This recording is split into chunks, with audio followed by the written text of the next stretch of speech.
سرخط مهمترین خبرها. تاجیکستان در سال 2025 از خارج کشور کمتر قرض و گرانت گرفتن است. گوگل باز کردن صحیفه با رقم‌های روسی را قطع کرده است. و پرسش از ساکنان از افرادی که جایزه گرفتند کیها را می‌شناسید؟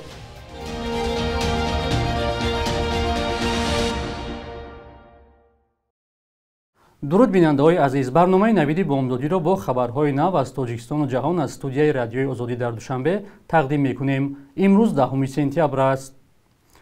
تاجیکستان نقشه دارد که سال آینده گرفتن مبلغ‌های قرضی و گرانتی از کشورهای خارجی یا شریکان رشد خود را کمتر کند. در یک سند وزارت مالیه که رادیوی آزادی به آن شناس شد، نوشته شده است که حجم عمومی قرض و گرانت‌هایی که انتظار می‌رود تاجیکستان سال 2025 گیرد، کمتر از 10.7 میلیارد سومانی را تشکیل می‌دهد که در مقایسه با حجم قرض و گرانت‌های تصدیق شده برای سال جاری بیش از 720 میلیون سومانی کم می‌باشد. با اطلاع منبع، سال آینده در نقشه مقامات دریافت 4 میلیارد و 272 میلیون سومانی قرض در نظر است که 370 میلیون سومانی کمتر از سال جاری است. گرفتن مبلغ گرانت باشد سال 2025 در حجم 6.4 میلیارد سومانی پیش بینی شده است که از نشانداد سال روان قریب 352 میلیون سومانی کمتر است. وزارت مالیه مهلت برگردانیدن قرض و شرط و شرایط آنها را شرح نداده است. مسئله قرض خارجی و طرز استفاده و برگرداندن آن در تاجیکستان همیشه یک موضوع نگران کننده بوده است، بخصوص قرض‌های هنگفت چین که شرط و شرایطش رسما اعلان نمی شود. مقامات بارها گفتند جای نگرانی نیست. رسانه‌های جهانی نمونه شریلانکا را پیش می‌برند که در عوض قرض‌ها کارخانه و بندرهایش را در اختیار چین گذاشت. طبق آمارهای اخیر وزارت مالیه، قرض خارجی تاجیکستان تا 1 ایول سال 2024 به 3.2 میلیارد دلار رسیده است که از آن حدود 890 میلیونش از چین میباشد. کاربران در روسیه شکایت دارند که دیگر نمیتوانند با رقم‌های شرکت‌های موبیلی روسی در گوگل صحیفه یا اکانت نو باز کنند. بعضی خبرنگاران در روسیه تلاش کردند با رقم‌های موبیلی این کشور که با رمز +7 آغاز می‌شود در گوگل صحیفه گشایند، ولی خبرنگاران پیام گرفتند که ثبت نام با این رقم‌ها غیر امکان است. با گفته کاربران این مشکل با رقم‌های همه شرکت‌های موبیلی روسی جای دارد. به رقم تلفن موبیلی در گوگل حساب باز کردن غیر امکان است. مسئولین شرکت گوگل درباره چنین محدودیت‌ها خبر نداده است و شکایت کاربران را نیز به پاسخ گذاشت. پس از حمله بی‌دلیل روسیه به اوکراین و جاری کردن تحریم‌ها علیه مسکو، گوگل نسبت کاربران روسیایی یک قطار محدودیت‌ها جاری کرد. از جمله ماه فوریه سال 2022 شرکت درآمد گرفتن برای رسانه‌های دولتی روسیه را بازداشت. بعداً تبلیغگران روس از باز کردن صحیفه‌های نو در برنامه‌های تبلیغاتی ادسنس، ادماب و ادمنیجر محروم شدند. ماه август امسال ادسنس شبکه بزرگترین تبلیغاتی گوگل کارش را در روسیه بست کرد.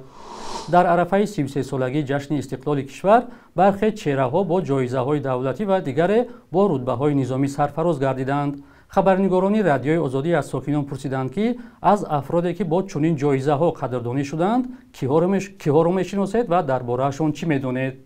میرزا ترسونزاده، صدرالدین عینی، شاه تیمور کی شیرین شاه تیمور او کی بود؟ خیلی اونهایی که فعلا در قید حیات هستند همین سال جایزه گرفتند، از اونها کیا رو میشناسید؟ خیلی جایزه گرفتگی یارو چی کرده میتونه که بخوام تست چی می یادم میبره خیلی یار با یادم نمونده راست شکازم. همین برای با دست آوردن جایزه برای گرفتن یک عنوان دولتی، جایزه دولتی باید چیکارها را انجام دهند؟ فرض کردیم انا کتابی که تاجیکان که مثال نویساندن این به یک مهنت نهایت زیاد به دست آمده که در تمام جهان مثال در تمام چی مشهور شد. تاجیکستان از روی خلقیت از روی چی هیچ کس نمیشناخت تا وقتی که همین کتاب که مثال درج کرد شاعری محترم مثال ایروی همین نهایت ما صاحب وطن بسیاری وطنداران ما نمیدونستن تاریخ تاجیک خود را. ایروی صاحب مثال چشیدن فهم و خواهشی مثال چشیدن که در حقیقت فهمیدن که ما هم خیلی تاجیک زبانی فارس زبانی مثال ватандорем. Айру ҳам шинохтанд мора. К сожалению, нет, намешнасам. Намешнасам. Талер Назаров гирифт мукофоти рудаки. Дигар ягон каса намедонам. Ман просто худам вай кардам, табрик кардам. Орамо медонам. Дигар ягон каса. барои хондани китоб боша, барои ҷои озмунҳо боша, барои ҳамин қаме медидем дар ҳамон рекламаҳо дар телевизион ё ки ҷой боша, не ки вақт надоштем тамошо кунем ки ҳамин ҷоизаро ки гирифтагия ё ки ки мегира. медонистем ки мегиранд. ман баршада хоб будам надидам, гирифтан ҷавозиро гирифташро надидам. Рости гап да. ба назари шумо киё ҷоиза мегиранд, яъне ки барои як ҷоиза гирифтан бояд чикорро анҷом кунанд? хай ҳамин чӣ коре ки ба ӯ мувофиқ аст, сару кор доранд, ҳамон корҳоро ба ҷои чӣ мегиранд, ба иҷозат мегиранд. баъд соҳиби унвон мешаванд, қадрдонӣ карда мешаванд, мувофиқи ҳамон донишшон, мувофиқи кору рафторшон, мувофиқи навистанашон барои ҳамин унвон мегиранд.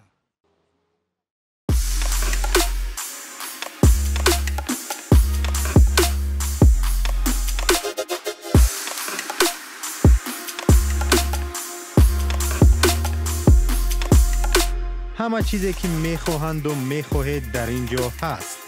تازه‌ترین اخبار، گزارش‌های ویدیویی، شرح حادثه و تحقیقات ژورنالیستی. زمینه رادیو آزادی را نصب کنید و همین این را با انگشت زدن به تلفن هوشمند خود به دست بیارید. сарбозони русие ки дар украина ба асурат афтоданд дигар ҳақ надоранд бо хонаводаҳояшон тамос гиранд. дар ин бора дмитрий лубинец ваколатдори ҳуқуқи башари украина хабар додааст. вай сабаби ин тасмимро дар афзоиши мавридҳои бадрафторӣ бо асирони украинӣ дар русия гуфтааст. ваколатдор таъкид кардааст ки тибқи талаботи эъломияи женева оид ба муносибат бо асирон, низомиёни асирафтода метавонанд бо хонаводаҳояшон нома нависанд. қаблан гурӯҳе аз наздикони асирони украинӣ аз ҳукумат хоста буданд ки тамоси низомиёни русро бо наздиконашон манъ кунанд, зеро русия ҳам бо пайвандони асирафтодаҳои онҳо ин иҷозаро намедиҳад. аммо кабинаи вазирони украина ин дархости онҳоро рад карда буд. денис шмигал сарвазири украина гуфта буд ки иҷозаи занг бо асирони рус барои он муҳим аст ки сарбозони дигари русия аз таслим шудан натарсанд. моҳи июн Владимир Путин президенти Русия гуфта буд ки 1348 сарбози рус дар асорати Украина ва 6465 украинӣ дар асорати Русия ҳастанд. моҳи август дар ҳамлаи артиши Украина ба вилояти Курск садҳо сарбози рус асир шуданд. бахши як рӯзи таърихро ҳамкорамон Хиромон Бақозода омода кардааст ки таҳаввулоти муҳимтарини таърихро дар рӯзи 10 сентябр фаро мегирад.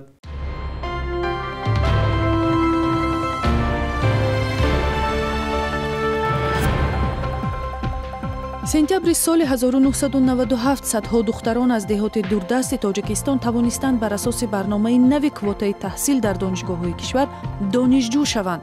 барномае ки махсус барои ташвиқи таҳсили духтарони рӯсто ва таъмини манотиқи дурдаст бо мутахассисон таъсис шуд, ҳамасола ҳудудан 1000 ҷавони болаёқати манотиқи дурдастро бо таҳсили бепул дар мактабҳои олӣ таъмин мекунад. ин барномаро гоҳҳо барои олудагӣ ба фасод интиқод мекунанд.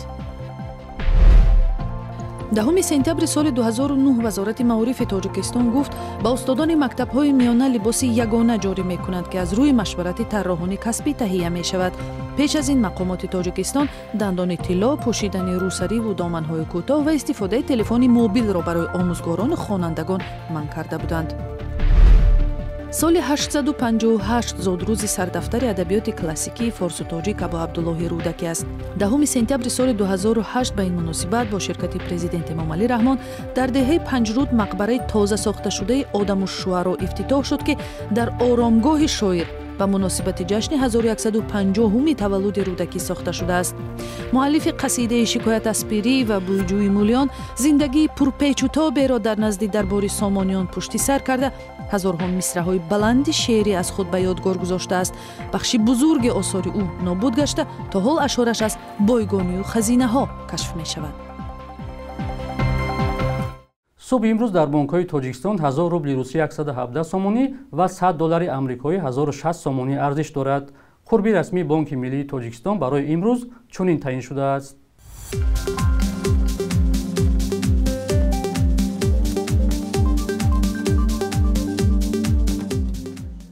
бинандагони азиз, муддати ҷудо шуда барои барномаи навид ба анҷом расид. Хабарҳои аз ин бештарро дар сомонаи радиои озодӣ бо нишони озодӣ.орг ва озодӣ моби пайдо кунед. худо нигаҳбонатон.